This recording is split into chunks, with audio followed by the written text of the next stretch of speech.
me to now. Mommy. When you want shake person. I don't even want to shake you. You don't do like say you miss that. As I heard the best for you one night. What you doing, my guy? Why your face be like when they lose that for street beside someone? What's happening? Have you talked to your guys now? Can't be guy the help guys. I don't say you now is the guarding person, but at least go always day by you. What's happening? When I fuck up, Shara Wallahi, when I fuck up. When I fuck up. The other day they carry picture come and say whether I love this girl. Una not even tell me the kind of person where he be. That babe where they show na picture that day, and they come bro. That babe where they show na picture that day when they play this thing. The girl, my first of all, I don't tell me say the girl and deaf or down. And I not even tell me say the girl wicked mad. Since when I jump that girl, if I tell you the cancer where they pass through, as I talk to you now, government don't tell me any map come for the countryside. I know you know as I won't work out. As I dey here now, you feel like say I can't be stranded. Okay, now only your enemy, they just tell you get out. When they tell you, see me easy, the way you think like woman, you like woman, I say na government work. You know hire for her. Like say na I'm person property na. We don't be say that to that woman like that. I know say that Europe we dey, so we need that. Those women and they see the help us small more. That people they follow, they don't be say I don't like to follow woman like that too. As I heard there and I confess, I don't know what I want to do again, wallahi.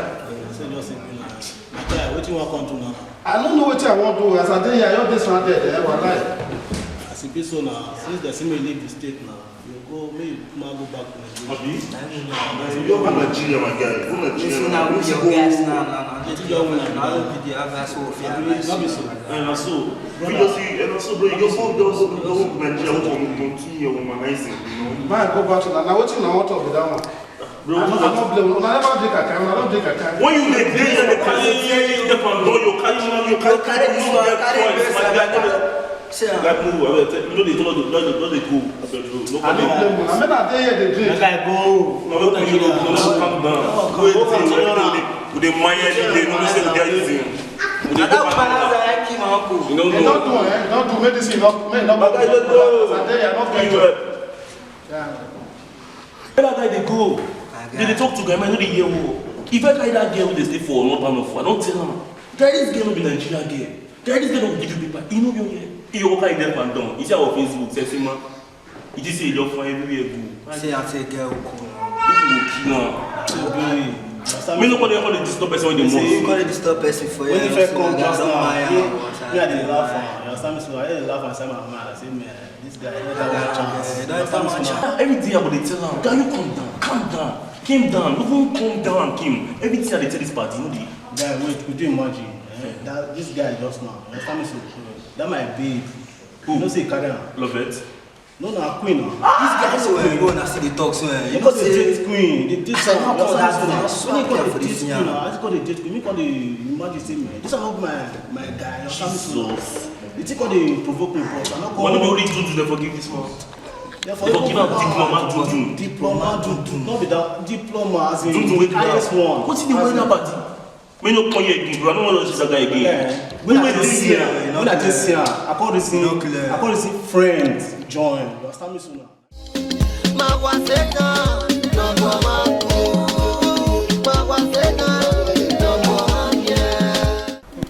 That's what I say, my brother. They say me I come out, the thing surprised me, wallahi. Surprised me. What's it coming from like that? God, I don't know at all. Because my mind they tell me saying that deaf and dumb, that favor where they friend. That woman. My mind they tell me say man, that girl I know they cause everything. So that idiot will be say man, if they talk like say he inside where. That God I go punish that girl. If I tell you all those women matter, take her easy. They be too much. It too much. Okay. See, what you want to do now, bro? No, you don't get what I want to do. You don't get what I want to do. Wallahi. I tell me them Arabo just now. I meet them. Those are guys. I admit there, all those ones now drink now even spoil them. I don't know go meet their sis. I expect this so they tell me say what you go have. I carry my bag, I go Nigeria. Well, they say friend in this, a friend in this. All those ones matter. I don't leave them. But I not get the big pass. What I want to do now because there is no option. As far as they don't tell me say I come on that, nothing to do. Me I not fit sleep out again, bro. I want you enter street As far as now women, now I believe say that they push me into this temptation. All those things where they pass through. Me, I want you enter there. Now, any woman where I see, now as they chop their money, now so I want you enter there. Na street I want you enter so. Bro, say you still need to take her easy, you understand? Oh, but I don't take her easy, my man. I don't take her easy, eh? No, you still need to take her easy. All those women, most of them are even bros. But all the things where you don't do, all the things where you don't do, when you call it yourself now. Bro, all those ones where I try to do, are new stars. Now that mean one enter street, so I don't get us again now. My woman now go see that one. That one as I even breathe this thing, come say me will come on self. Now that one first tell me say, now so why you know fit stay where inside this. Now say you pack children, you go you come up, blah blah blah blah blah. All those me I know as I your day here, bro. I tire our life. Me hell of the your go as far as that get. My woman don't talk say man she go your pack children come out. Make that one your pack and make she dey go. Me now I be single father. Now wetin I your be now. Me myself I want enter street. Any woman why jam man? I saw all the shop that they go. No, so sure, I don't want to declare, but boss, you still need to take her easy, you know, understand? You still need to take her easy. Me everything still goes one way. Because if you still use violence, say because of what the women do, all those things, I just pray may you know pass there. You understand? Just plan well, everything will still be possible. You will still get your leg and everything. Bro, me I don't plan well. I not too get tired like that, bro. Because me I want to enter this thing. You want go take train now? I go but the last boss want me move soon. I know, because me I want to enter Dutchmore then. I want to enter Dutchmore. You don't get the big pass. No wahala now, bro. I greet you, bro. I'm you be here. You take care. Any idea, I see they pull you on that. No wahala, bro. I greet you, bro. Yeah, later. Okay. Also, no.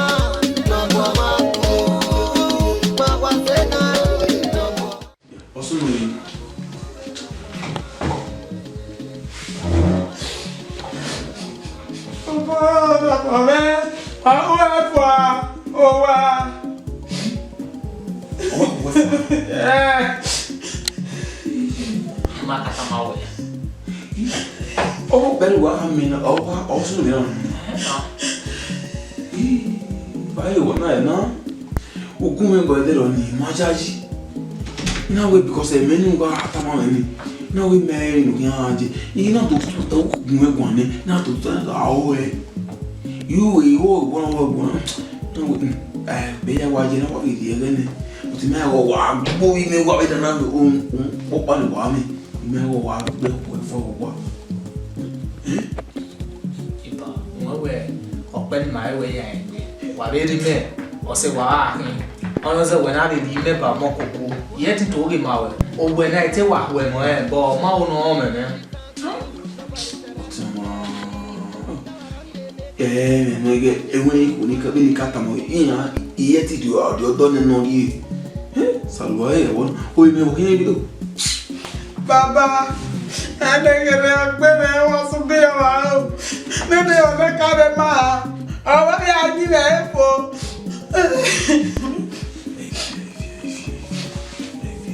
Baba, Savannah, it's all who done on here. Oh, man, I want that I am. Yeah, boy. Amen. Yeah, boy.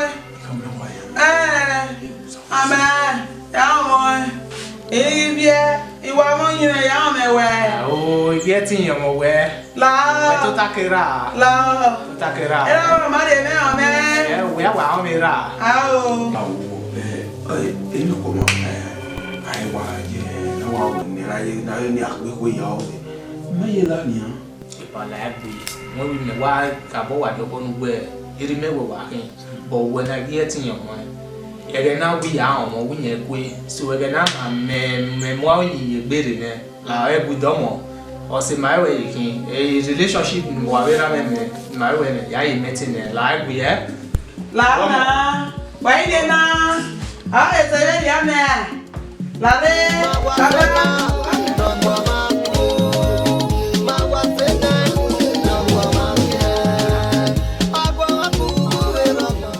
You can't see me today. It's just I save so. As you throw away me, nobody make me come find you. Say you fine. Now God. Tell me anything they saw. I beg you, Sophie, they help me, my dear. I don't finish him. I beg you, Who Sophie. be the man they that help this to me now? Which man? I don't get time for all those people. All those men where they chop women money, all those heartbreakers. For me, I don't get my bobo fresh with senior. I don't do carry money get that one. Now you say, see. It day. They were like going. I don't like that for a chest. I don't see. I don't be jealous. You know they cheat.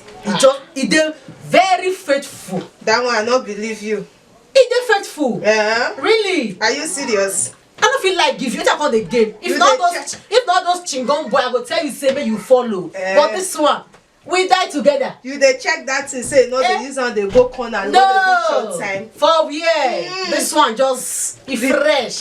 No only me get some. Say my skin con dey. I dey see am. No wonder you forget me. Even anything you say, man, give him. I will say my pass, I'll give him. Because I died there. Not be your eye. No, my eye, my friend. My friend. I got the find love. I not see this one now. No, they go nowhere. You died there. I love this one. Never die. Even you not fit change my friend. Hey. Even you not fit change. I need to see this guy. I need to see me. Wow. What you want for? You be my friend. What you want for? The one where you change your life so. My guy, so me and nothing. Let's do us. Even if you not do marriage, I did there. No problem. My prayer now be say maybe you get belly. Who be that? Come in, no. Come inside. So you don't go drink anything, my friend. I don't need anything. Hello. See my honey. How you doing? My lord. How's everything? You look good, darling. Thank you very much. Where are you coming from?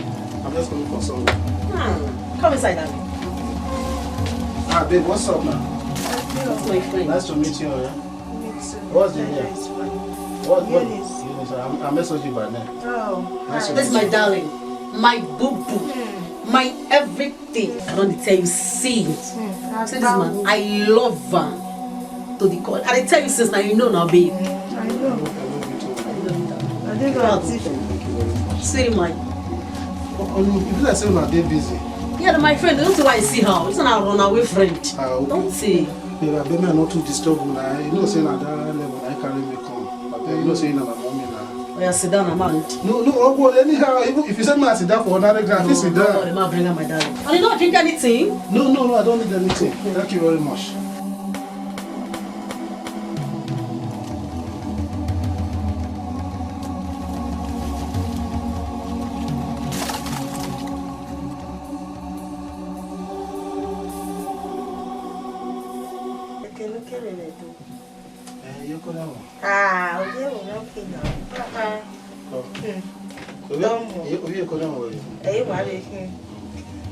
You know about women now. Now we are too big. There will be work by my leg.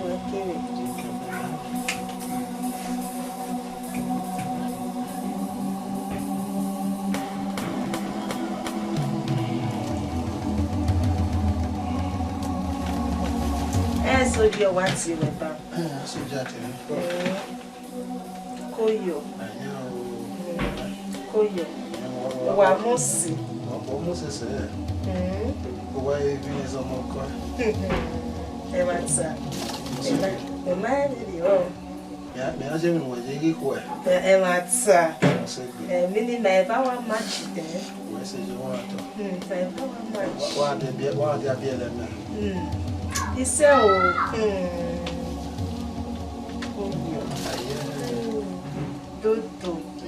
we are staying here now. When we are now, the next 2 streets are stage. When is a get the music? Else, lady, but my boy, wife, they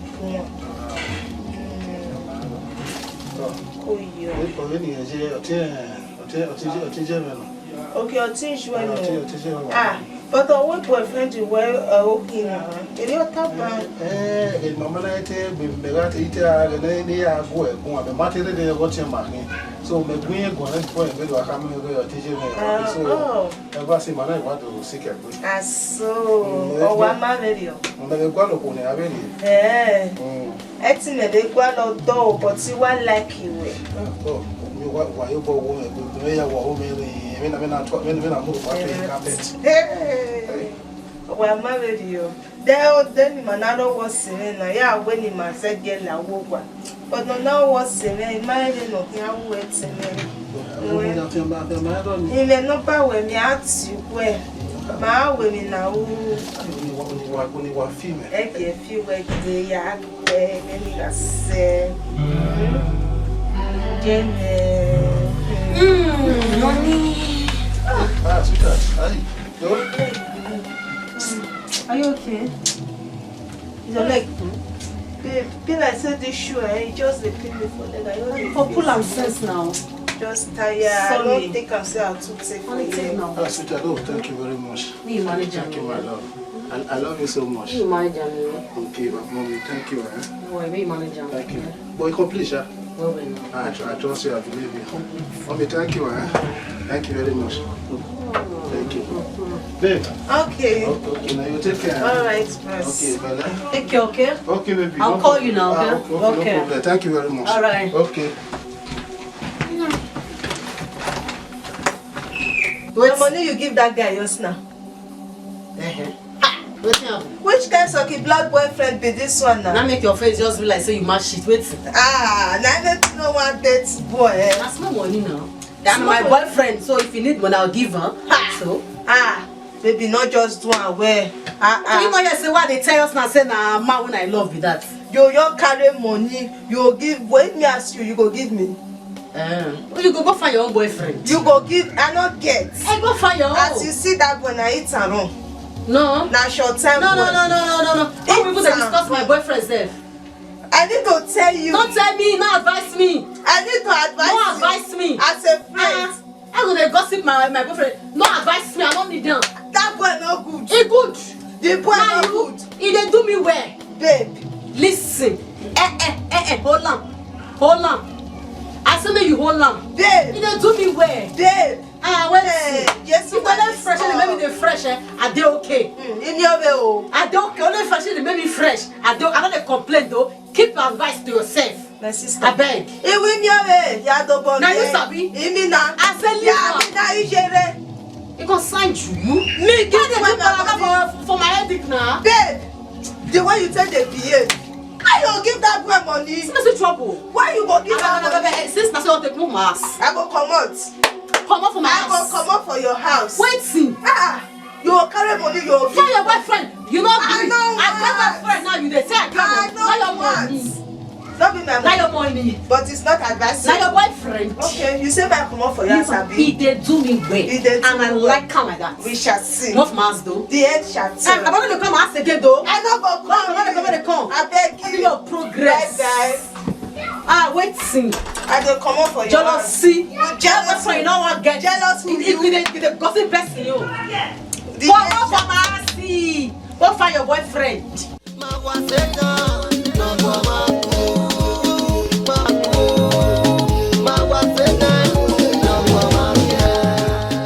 You know what you call the half? What do you mean? Me, I give you just more this. That girl with the coffee, but that was afraid. Yes. You remember now? SOG don't dump, I don't fuck at all. You know even they eat again. That's so cry on the cry. I talked to that about that boy, not the year. No, well, I first see if I go fuck Shedrack, I tell her not fuck Shedrack. You know here. He told me to enemy. No fuck Beligo. He told me to enemy. I just see her for road that day. They said I bought the con de nyasha. I bought the nyasha, so they come SOG con de do one. Nah. You don't finish. That boy question now, Malaza. Today you sound with Grace. Today you sound with Ruth. Today you sound with in fact different guests. They say that SOG fair fuck queen. He fuck queen. He fuck Marian. He fuck Janet. Only one. He prick God there. I just said I mean. I mean the control me do con remain for that way. They can do finish. I tell my sister. My baby. No be so. You don't catch that one day. Another one day. I just dey come this evening for bus stop. I just two guys. They just dey run follow me. Nah, as the wetin I do now. The thing na my teeth dey just run follow. I be not get. I be na this thing na dey follow dey go. I be na this one dey follow. Baby all of the day. Babe no go there. I go tell them for this town say na me be Otafofo. Na me be the Otafofo me dey there. No go there o. Yesterday I just dey come. I go buy pure water. Na water be go buy for need you. I enter bus. Me I come down. Some two boys just dey match my leg. I say how far wetin I do? They say that they neck my teeth. I say which my teeth na dey like? And that's not to put for my head. I bet you trouble na do it. Na my teeth na one day. So they done boys now for Europe now. So say now who go give the document out of the. I beg I no dey give person document o. The one me just dey with me. I suffer dey package myself dey go. You know that one me I need for Nigeria that time. My day now suffer go meet. I no want me person come dump me again. No go to work class in Nigeria. If you carry the print, so that woman. Me I no go carry her. I go meet am for there because na also double. Don't tell me I dey see breaking. I be wan go buy the charge card for her bed go handle. Yeah, they cook. You know if they share you put for fire. Now if they follow me they do this one. I'll call you for phone. say what? Don't say oh. Don't say my Your face dear. this. See my face for head though. Yeah, not be small thing. Nah, that girl place, that fair girl hotel. I don't want to remember her name self. Is that your friend? And she, I go greet her. I want to say don't see when I see her reach. Yes. I can't go greet her. She can't dey tell me about her boyfriend. Okay, you know say we will not get boyfriend now. The boy come, he carry money, he give the boy. Now come dey conscious how as a good friend when I be. I know good. Yes. And they tell her say, babe, why you go carry money give boy? He don't finish, nothing she not call me. He said that make me not get boyfriend. Now so my character not good. Now so I be this one. Now so I be that one. My dear, now bad thing. How you take the matter with her? Why you know it's supposed? I just only no easy one my sister. Kerete tae. Iwa takere ona mwe go. When the boy, when the yali lay, what we gonna do? I got time. Oh, you won't get. Fucking of 7 now. Walking to our guru now. Maybe when we are time, I'm like, Bori no na ete no ah. You understand? Hey, yeah, we better have one and to understand now. So maybe when we are time, I'm like, when the bunny are in no way, we are time away. You know, my forget about black boy now, boy, Simona, you are waiting out your body, son. Forget all, you are a style, to get style. You are a style, you are only one guess. Forget so. Yeah, when you are valuable. Oh, when you got some over there now. Some over now, we got just to go in the yard. What are you turning already? Some of the lune. That's why they was good books was one no me. You open up my wall because no one discourage you. Understand? Yes, so you know, I don't want to discourage you because I so much love him so much because oh, a medicine no ye me. What ye me? You give me. You see, now what's now what do? You understand? How? Yeah, go on, cool. Yeah, go on, cool. At all. What's on me? Boy, ni hibona. No boy, or your way hold details. No. Oh my. Who you are? You mean some men with it.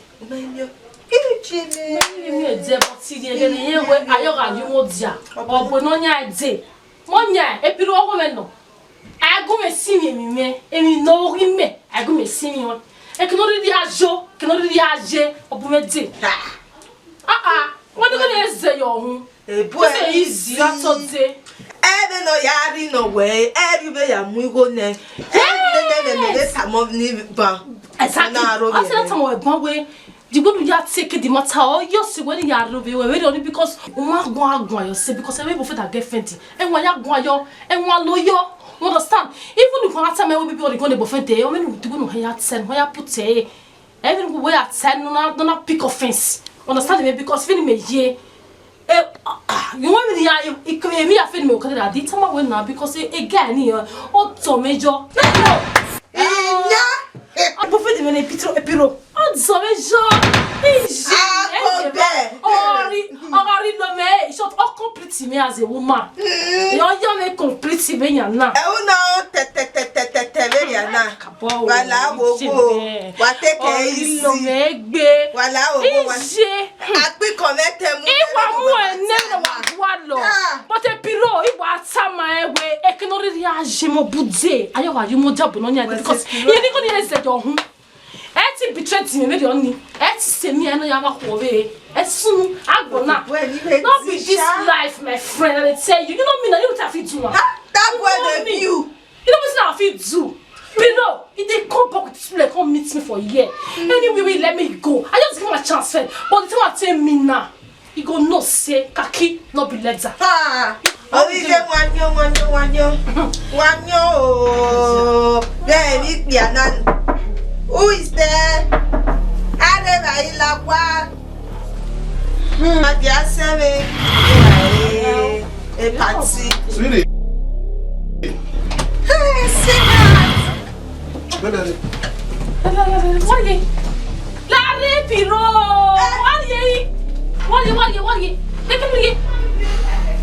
What is Piro?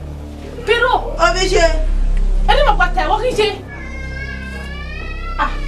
Obije na Piro. Piro ni kama Piro kama ne. Owe soji a. Ever since ni kama we Piro we boni wa kama what o to ni re lo do meyo. Ya na Piro na. Piro make it water. So, I come why I say me. Why you say me Piro? Piro. You know the talk again. After everything you know Piro. After all I've done for you, Piro, look at what I say. Look at what I say. To sleep with my friends. Mama, sorry, I'm going to watch. You got it. And so, what? You make me class some of me.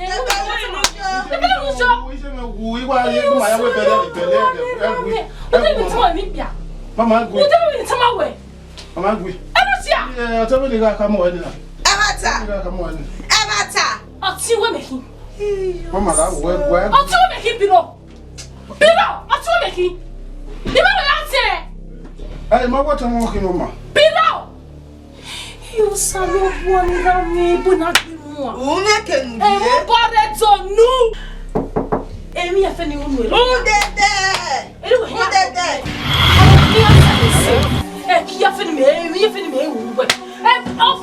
After all I've done for you, when you ballet to New Jesus, no be a day. He, and we came back bon. Hey, salon bois. Piro. And you feel me? No, whatever we hear Sam say. You hear Sam say Piro. Piro. Hey, someone, hey, don't just go there. Hey, someone, no, don't go there at all.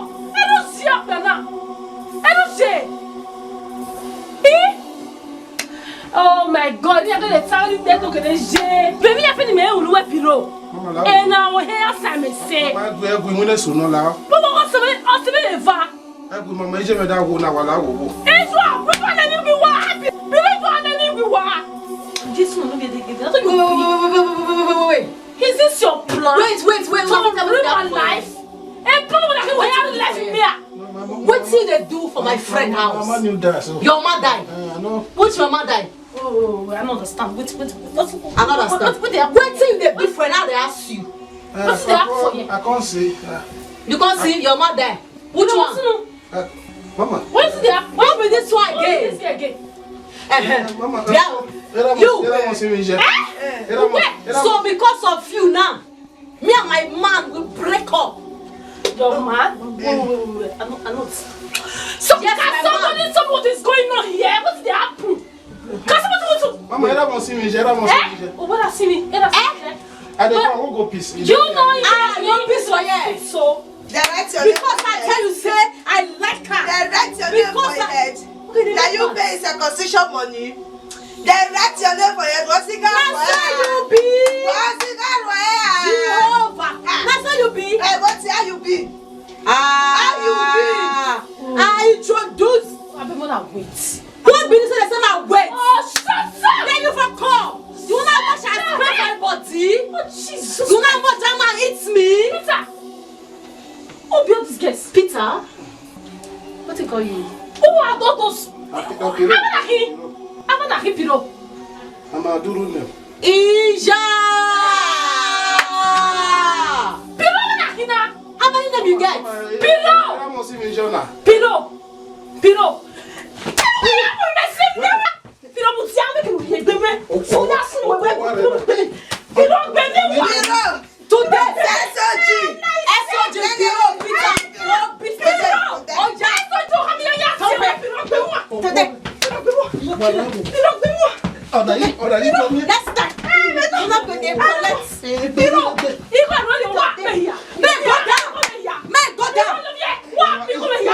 Go down.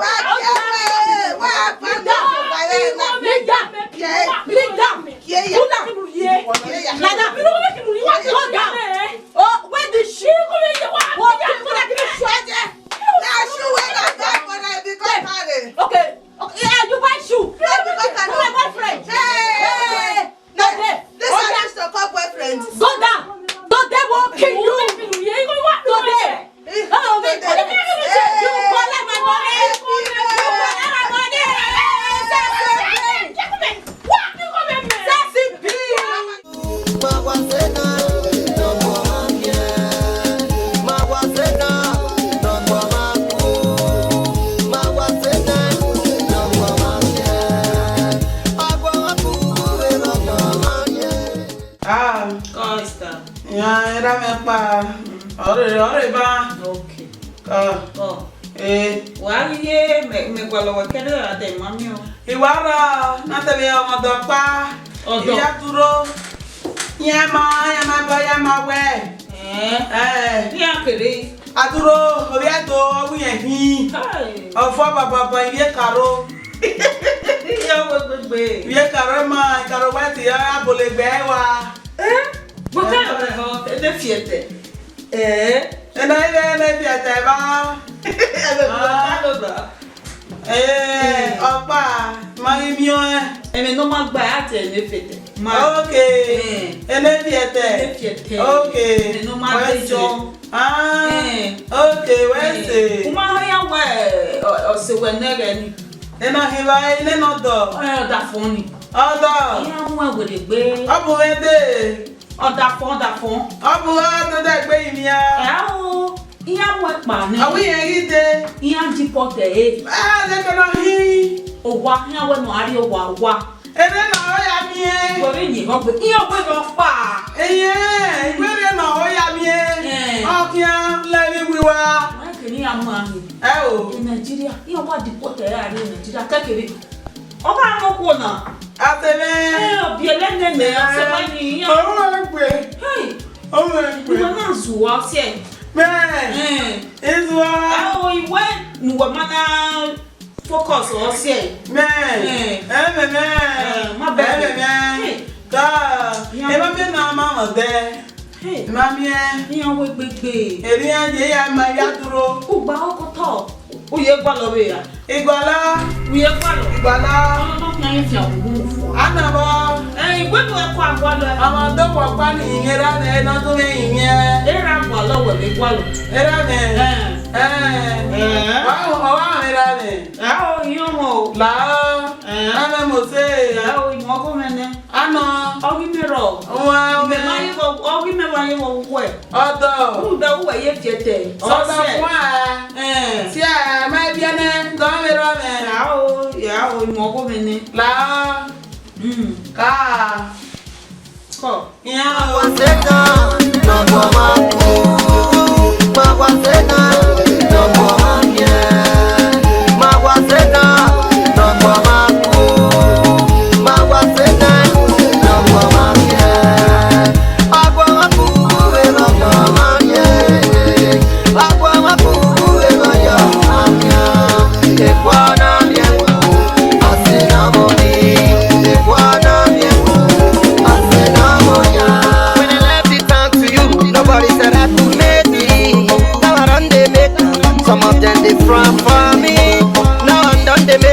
Some of them they vex